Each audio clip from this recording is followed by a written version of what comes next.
This interview is for information only and should not be considered as investment advice or a recommendation to buy shares in the company featured. Welcome to this Stock Box interview.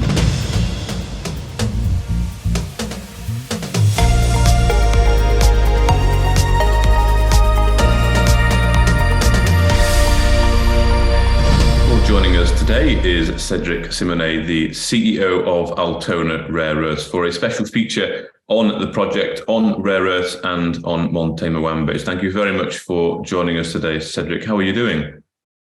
Thank you, Mark. I'm very good. Thank you. Well, thank you very much for taking the time today. It's the first time we've done a special feature on Altona Rare Earths. What I'd like to do is really hand it over to you, introduce the project. I know we've got a few slides to go through, and I'll ask some questions when they come to my mind. Thank you, Mark. So Altona Rare Earths is a resource exploration and development company, which is focused on rare earth elements and which is focused on the African continent. Altona Rare Earths started to implement its rare earth strategy back in early 2020.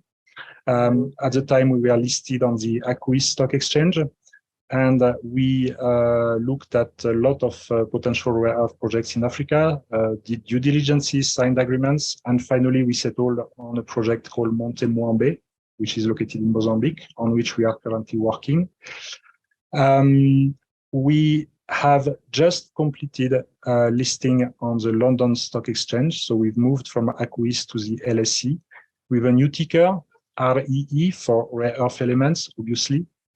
And as part of this listing, we've raised £2 million, which was a very good result because we are seeking 1.25. So the placing was significantly oversubscribed, which shows the confidence and the trust that investors have in Altona Rare Earths and Monte Muambe.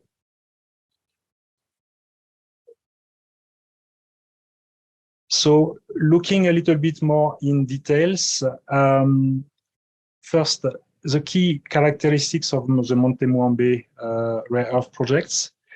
Monte Muambe is what we call a magnet metal type of deposit. Magnet metals include neodymium, praseodymium, dysprosium, and terbium. It's located in a stable mining region of Africa. I will say a little bit more about this later. So far, we've identified two significant ore bodies at Monte Muambe that we call Target 1 and Target 4. So I will repeat these names in the presentation. And in July last year, we produced our first JORC exploration target estimate. So that exploration target estimate gave very, very encouraging results with between 21.7 million tons and 56.6 million tons, with grades upwards from 1.6% TREO.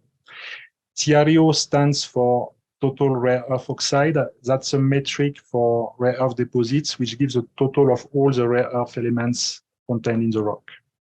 But the most important thing for us is not really the total figure. What's important for us is that both at Target 1 and Target 4, we have identified some high-grade zones, which are very consistent. I will show you in another slide.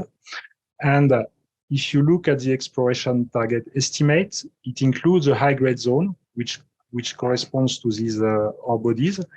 And the results were between 6.5 million tons at 2.47%, and 11.5 million tons at 2.41% TREO.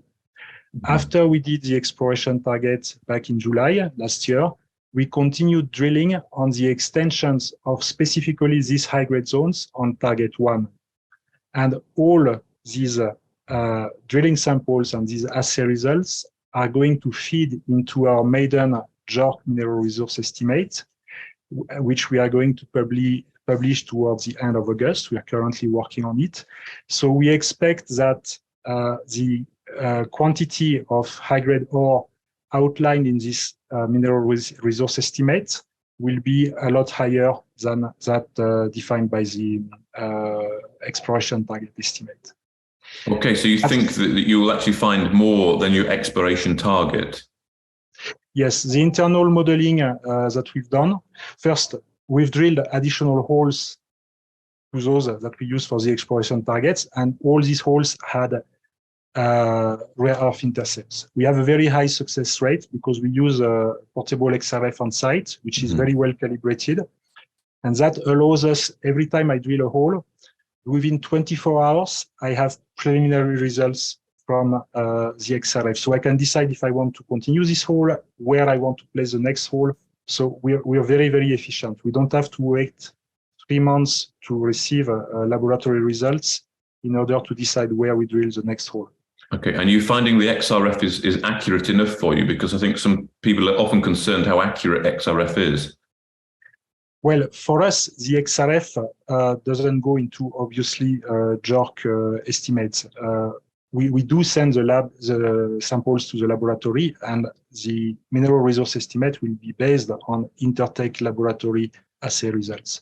But the XRF is a very, very good decision tool for day-to-day management of the exploration project in the field. And to make sure that we don't do any mistakes, we've run, when we imported it back in early 2022, we've run a very, very solid QA/QC program on the XRF. We have a database of over 1,000 samples that were assayed both by the XRF and by the lab. So we are very, very confident of the decisions we make based on the XRF results. Okay, and if we just try to understand some of the resource target here, the exploration target and the grade. So just taking that top end, that 56.6 million tons at 1.65% TREO, that means that 56.6 million tons and 1.65% of that would be your total rare earth oxide. Is that correct? That's correct. Okay, and the total rare earth oxide, that could be a mix of all the different rare earths that are in that deposit. Is that right as well?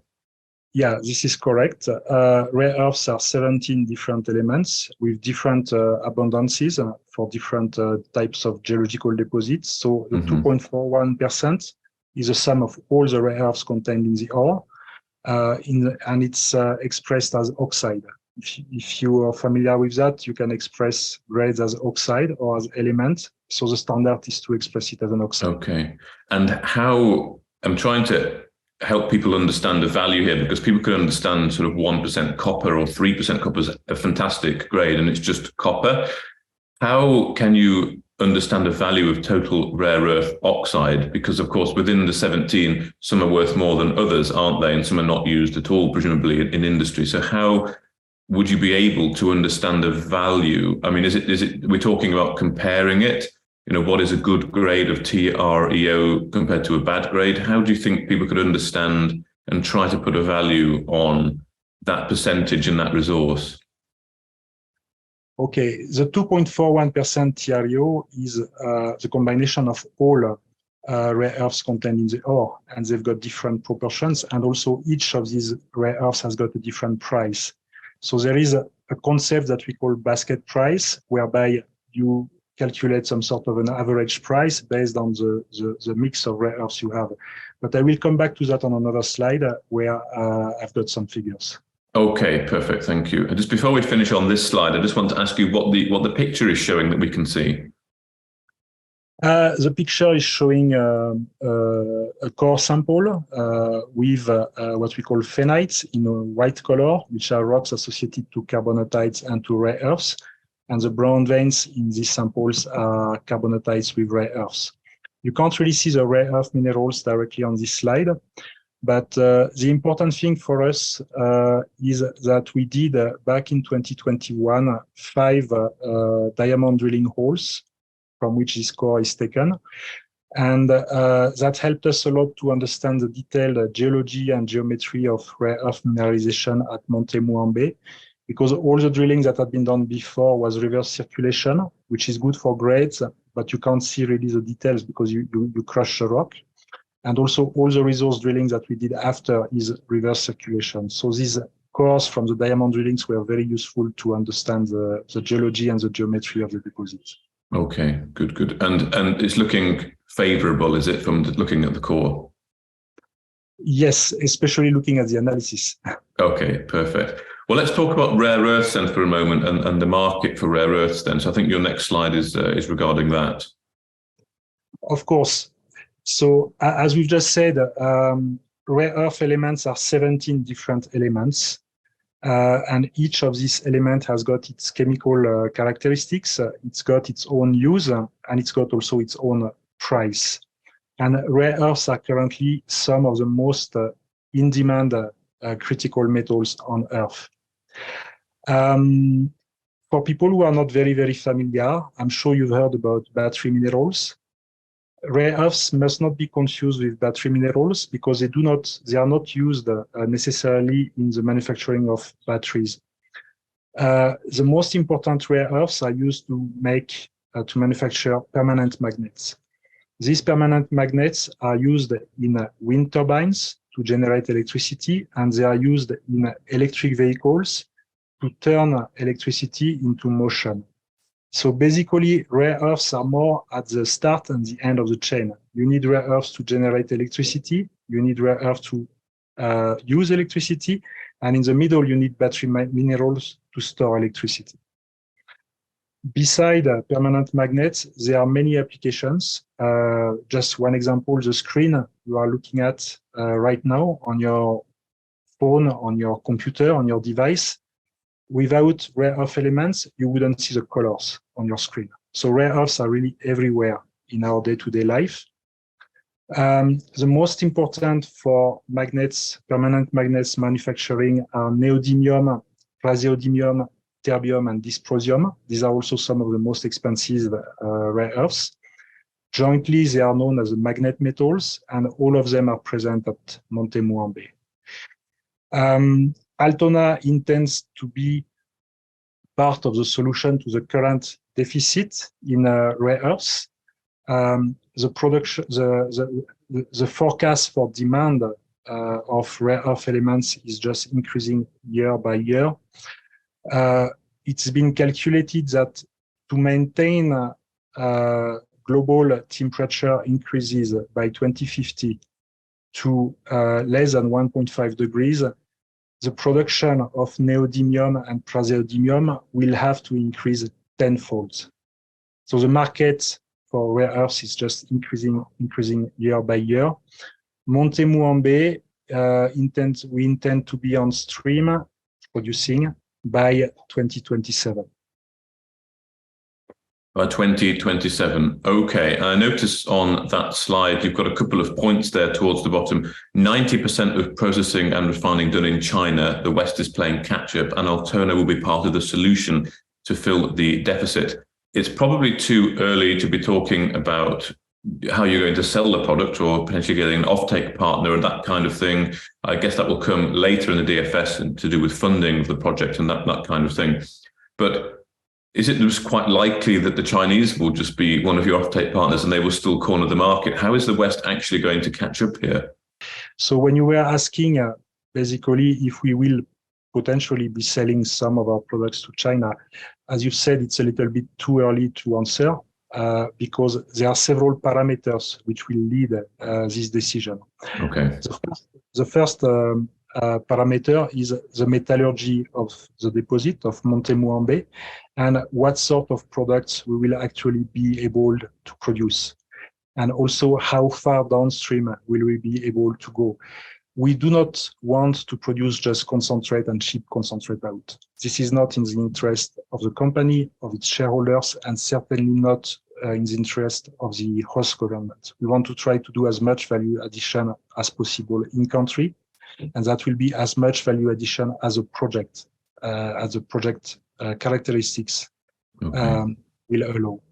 So once we have defined what are the characteristics of the products and what are the products, then we will look at what are the possible destinations for the products. And I expect that by that time, there will be a lot more options than there is currently. Okay. And just on the growth of the market and the forecast, you said it's looking like there's going to be a 10 times increase. Is that leading up to 2050, did you say? Yes, 2050. 2050. So you should be on stream, well, in theory, should have another 23-ish years left of growth, pretty significant growth in the rare earth sector. This figure I've given is just one of the possible ways to illustrate the growth of the rare earth market year by year. The demand is not going to go down at any time. It's just going to continue to increase. After a certain period of time, you will need to replace. Growth will continue, but you will also need to replace equipment that becomes disused. So recycling is going to be a very important parameter. Mm-hmm. But as the reality of other metals, which have been mined for hundreds of years, has shown, recycling alone is not enough to sustain the growth of demand. Great. Well, thank you for that. Can we now talk a little bit about the project then, Monte Muambe? All right. So Monte Muambe project is located in Mozambique. Let's look at the map first. It's located in a province called the Tete province in northwestern Mozambique. That's between Zimbabwe, Zambia, and Malawi.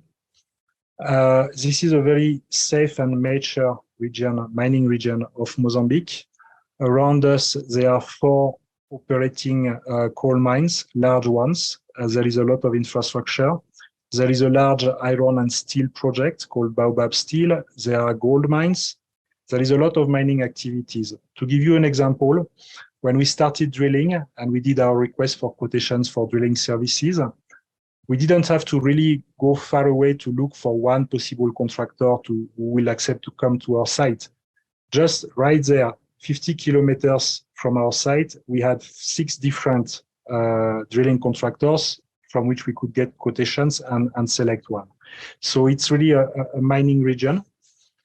The deposit is held under a prospecting license, number 7573L. The license has been renewed up to May 2025, and it has been transferred to Monte Muambe Mining Limitada, which is Altona's subsidiary in Mozambique. So the acquisition of the deposit is through an earn-in agreement with our local partners. Currently, we hold 20% of the deposit of the license through Monte Muambe Mining Limitada. And this is going to rise to 51% on completion of the JORC mineral resource estimate and of the scoping study. And once we finish the PFS, somewhere in the beginning of 2025, we will be at 70% ownership. Since we started exploration at Monte Muambe in August 2021, we've drilled over 7,000 meters, which is more than 100 holes, which is quite good. As I've said earlier, a very high drilling success rate. And we are on track to deliver our mineral resource estimate and scoping study by the end of August. We have hired Snowden Optiro to do this. It's a very reputable geological consultancy company. They have recently produced reserve statements for Pensana and for the Yangibana project in Australia. So they are currently working on the estimate. If everything goes right, we will also, phase 3 and the PFS will officially start, obviously, when phase 2 and the scoping study are completed.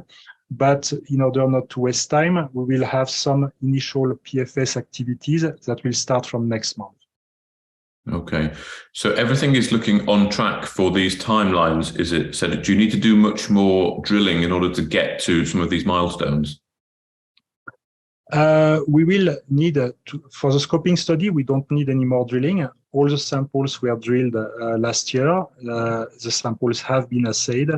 The results are actually due to be released by Intertek by tomorrow. So we'll have all the results for the resource estimate. So we don't need to drill more for the resource estimate. For the PFS, we will need to do infill drilling. And also, I will come back to that, but there are the estimates that we have so far and the mineral resource estimates will be based mostly on this target 1 and target 4.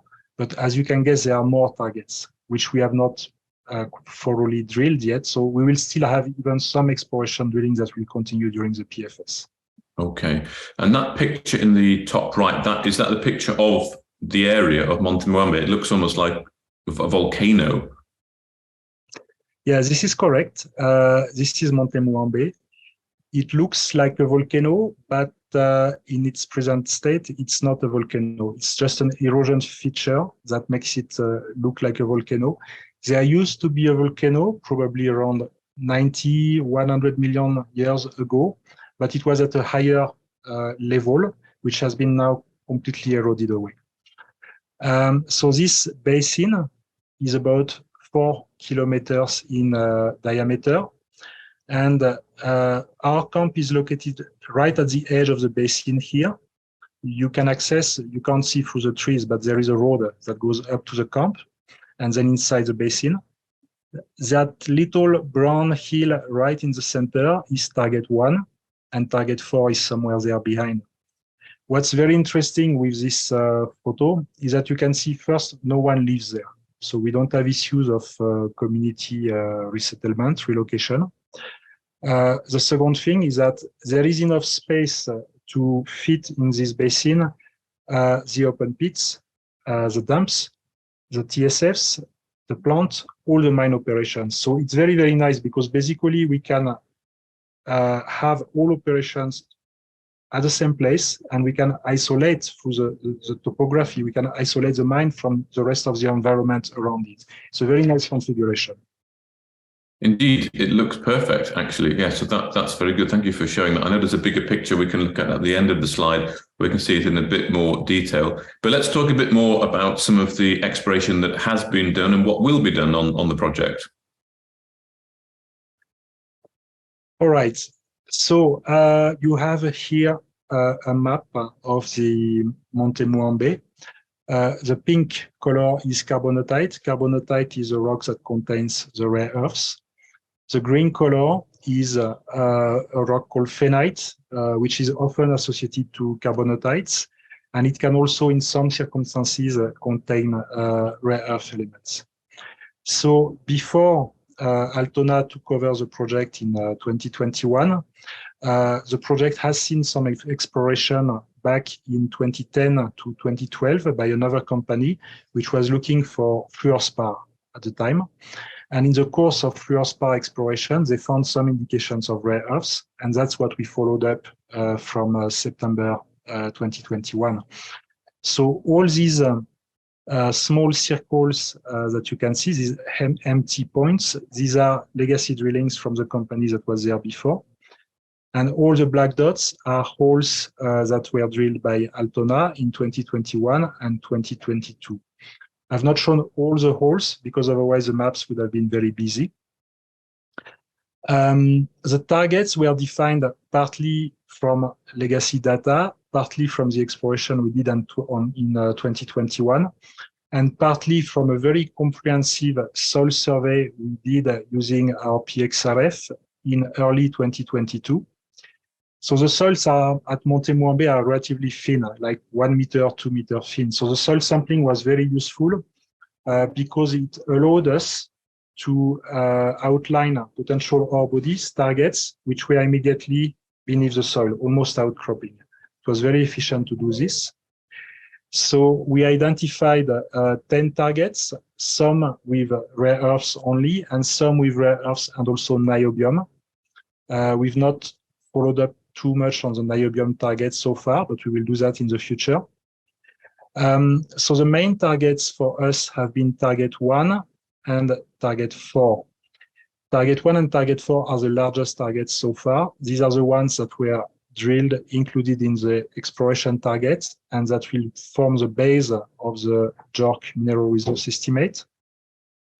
But we have some other targets on which we will do some follow-up, in particular target 3 and target 9.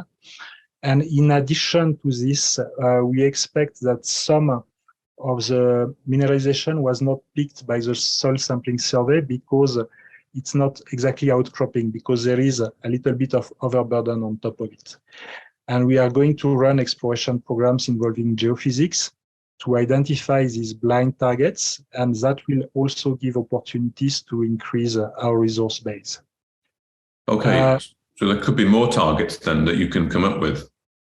That is correct. Yeah, actually there is a target here in this green area in the north called target 6, which is under 50 meters of phenite. So we know that blind targets do exist also. 50 meters is a bit too much overburden to consider this target as viable, but we expect we'll be able to find other targets that will be below between 10 and 20 meters of overburden, and these may also turn out to be viable and to be included in future resource increase.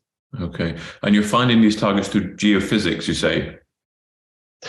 Yes, we'll use geophysics for that. And that would be, just explain what exactly geophysics are, how it's done. All right.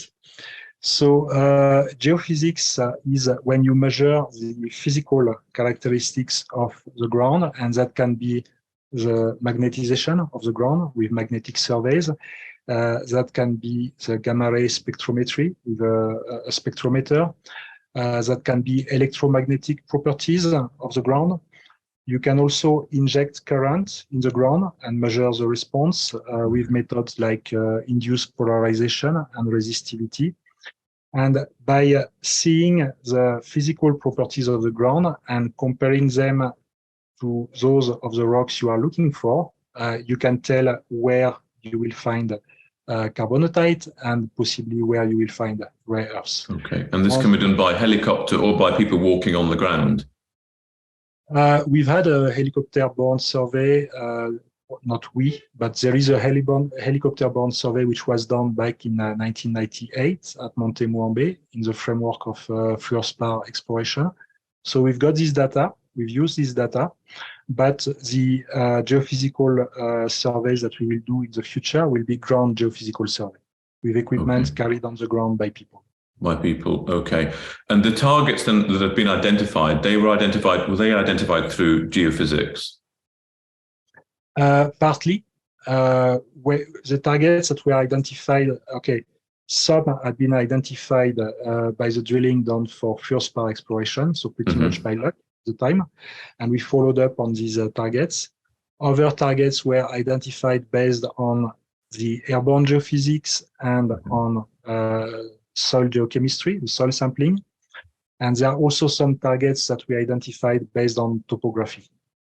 On topography, yes, okay, because you said that about that mound in the picture before, and you can see on the contours there, target 2 particularly looks like it's on a mound. Yes, that's correct. Okay, and just what the pink and the green then, is that something that, what does that represent on the picture? So the pink is a carbonatite.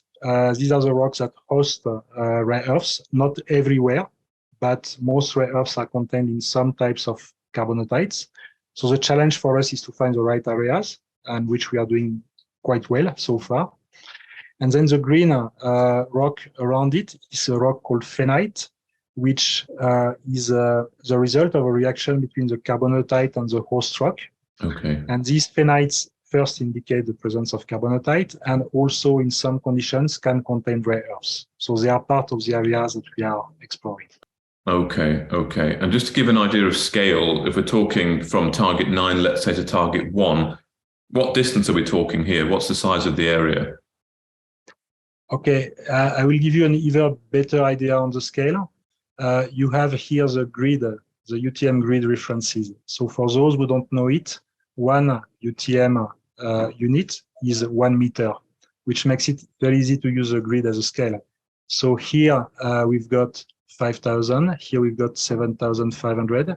So that means that the distance between these two markers of the grid is 2.5 kilometers. Okay. Diameter of the carbonatite intrusion is roughly 3 kilometers. So the distance between target 1 and target 9 is a little bit less than 3 kilometers. Okay. It's quite a big area. It is a big area. And in terms of, I know it's maybe too early to think about how we're going to mine this now, but you've talked about open pit before, and this will come out in the studies. But would there be multiple pits here potentially, or would it just expand and become one huge pit? No, there will be multiple pits because the ore zones, the high-grade ore zones which we are targeting are very well defined. It wouldn't make any sense to try to join the pits just for the fun. Let me go to the next slide, which is a cross-section, a representative cross-section, because this is going to explain a little bit to how the mining would be done. So what we have on this chart is a cross-section of the target 1, a representative cross-section of target 1. And you can see drill logs, which are these bar charts. So the bar charts on the drill logs are showing the TREO, total rare earth oxide percent grade, and colors in orange, red, and black are basically above 2% TREO, so that's high grade ore. The first thing you can see is that for most holes, these intercepts of high grade ore are very continuous. There is very little waste or interburden intercalated between high grade zones. And that for us is very important because it means it's one big slab of high grade ore, and the thickness is between 30 and 70 meters. So it's very consistent. You don't have to dig a little bit here, a little bit there. What you're targeting when you're mining is very well defined. The second thing is that this ore is outcropping at the surface.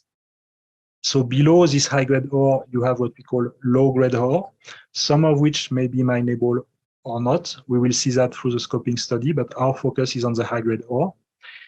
And on top of it here, you've got waste. What we can see on sections like this is that the ratio between the waste and the high-grade is favorable for a low strip ratio open pit mine.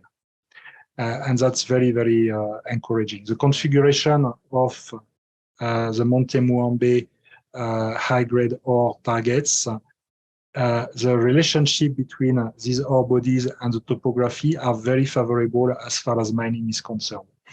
And the situations that you can see here on target 1 is exactly the same on target 4. And we've talked a lot about target 1 and 4, but the next ones we will drill in terms of finding more ore bodies that we will put in the resource statements are target 3 and 9, and we expect also the same configuration. Okay, and we're looking at here target 1 or target 4? We're looking at target 1. Target 1, okay. Well, it's clear there from the cross-section there, you can see there's not so much overburden or waste, as you say, but also it's outcropping at surface, so you can quite quickly get into the high grade and then potentially further down the line, if it's viable, go for the low grade as well. That is correct. That is often a strategy when you mine something. You base your studies and your plan on the high grade ore. But once you get towards the end of life of the high grade ore and you have already a mine operation, a plant, and everything has been, all the investment has been repaid, that's when you start looking at potentially the low grade ore. Okay. And it depends, of course, on the price evolution. Okay. Now, we did speak earlier, you said you'd cover it about putting a value on TREO, and I can see on the left there. So high grade, so 2.5% will be considered a high grade ore body, and that's what, about $1,000 a ton? You just want to take us through some of the figures there? Okay. Let me explain carefully these figures. Mm-hmm. So through some of the samples that have been assayed at the lab, we know exactly the grade of all the rare earth elements. And when we look at current prices, we are able to calculate a theoretical contained value per ton. Now, this figure must be taken with a lot of caution because there are so many other parameters which will come into play to determine the viability. There will be mining cost, capex cost, processing costs, overheads, prices. There are lots of things that come into the equation, and especially metallurgy. But as a very, very basic order of magnitude type of thing, we can calculate what is a contained value per ton, even though it's a theoretical calculation. So for the high-grade ore, it would be something around $1,000 per ton. For the low-grade ore, it would be something around $400 per ton, not including niobium. $1,000 per ton is roughly 15 grams per ton of gold, to give a comparison. So again, you can't take that as a certificate that this project will be viable, but because there are so many parameters that come into play, but it's very, on a first level basis, it's very encouraging. Okay, fantastic. Thank you for that. That helps people understand that we can await that scoping study to put some real numbers on it. So I think you've got one or two slides left to show us, Cedric. That is correct. As we've said, we would like our objective is to get Monte Muambe in production by 2027. And that can sound a little bit ambitious, but we are in a situation where other mining companies have completed definitive feasibility studies and bankable feasibility studies on relatively similar projects.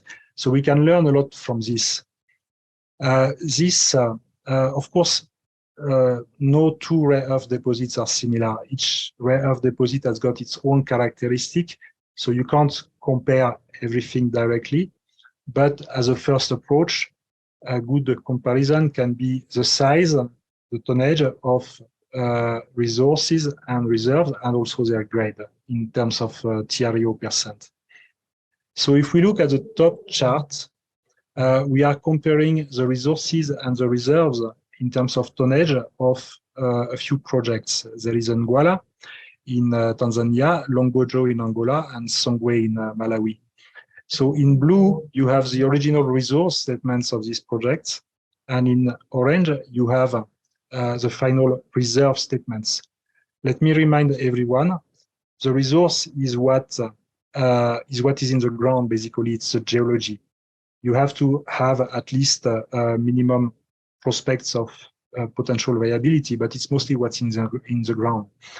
The reserves are what you can actually mine, what has been defined as mineable through studies like a pre-feasibility study or a definitive feasibility study. So if you look at this chart, what you can see is that the companies operating this project initially drilled a lot during several years to build very, very large resource statements of several 100 million tons with a relatively lower grade. And then when they did their studies, they ended up with reserve statement, what is mineable, of a few tens of millions of tons, with grades somewhere like for Longojo, close to 2.5%, 2.6% actually. So what this tells us is that, first, we need to focus on the high grade. We shouldn't bother so much on the low grade because ultimately it may not be mineable. Second, if you remember the high grade part of our exploration target, which is 6 to 11 million tons, and if you consider that before we finish our resource estimates, our maiden resource estimate, we've drilled further the same high grade target at target 1, high grade ore at target 1, we think our initial resource statement, that's my guess, is going to be somewhere around 20 million tons with a grade of 2.5%. So what these charts tell us is that we already have, just with this, the right sort of tonnage and grade that we need for a mining operation. We don't need to run around and start trying to look at increasing our resource tremendously. We already have the right stuff there.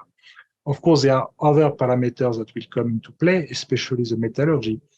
But so far, the Monte Muambe project ticks all the boxes. Okay, excellent. Well, that does illustrate that very well. Okay, well, thank you for that, Cedric. What else do we have to talk about? All right, so this is kind of my conclusion slide. So let's have another look at... and we can see the bigger picture of Monte Muambe now. Okay, yes, and we can see those mounds quite clearly. Yeah. With target 1 again, which is just here. Target 4 is somewhere behind here. Target 9 is here. Lots of space to fit a complete mining operation. As you asked before and understood, this will be separate open pits, but there is enough space to put the open pits, the dams, the TSF, the plant, the camp, everything, and there will still be a lot of forest left. We have a policy of not cutting a single tree that we can avoid cutting. Okay. So in a nutshell, why is Altona a good investment opportunity? First, rare earths are critical metals for the long-term transition of mankind from a carbon-based energy carbon-based energy sources to green energy sources. So rare earths are not just flavor of the month, they are here to stay on the long term. Second, Monte Muambe is so far a good project located in a good mining jurisdiction. And as we have seen, for everything that we can assess so far, it ticks all the boxes. The scoping study, which is going to be out shortly, will confirm that. The last thing is that if you look at Altona's current market capitalization, and if you compare it to some of the companies which are working on similar projects and which are admittedly more advanced in these projects, you can just see immediately what is the potential of Altona, and you can see that this is the right time to get on board. So as far as we are concerned, as far as I am concerned as CEO, my program for 2023, our next steps, obviously, we've talked about it several times, the JORC mineral resource estimate and scoping study, which should be out by the end of August.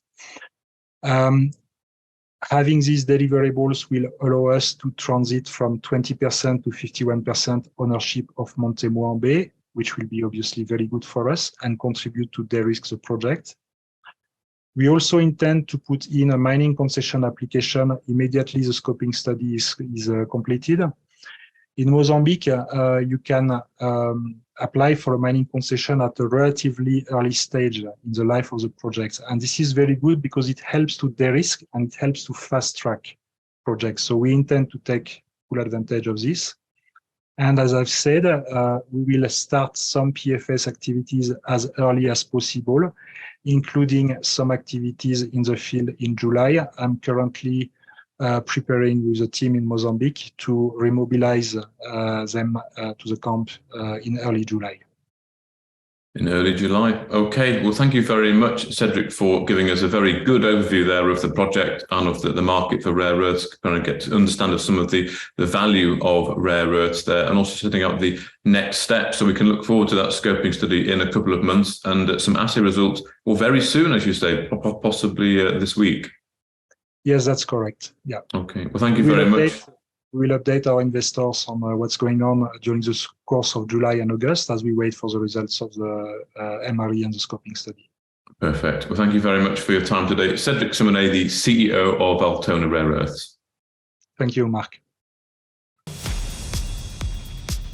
If you enjoyed this interview, then give us a thumbs up, a like or a retweet. Subscribe to us on YouTube or follow us on Twitter and hit that notification bell to be the first to know when we release new content. There's loads of great content on our website too, across all our programs at stockboxmedia.com. Thank you for watching.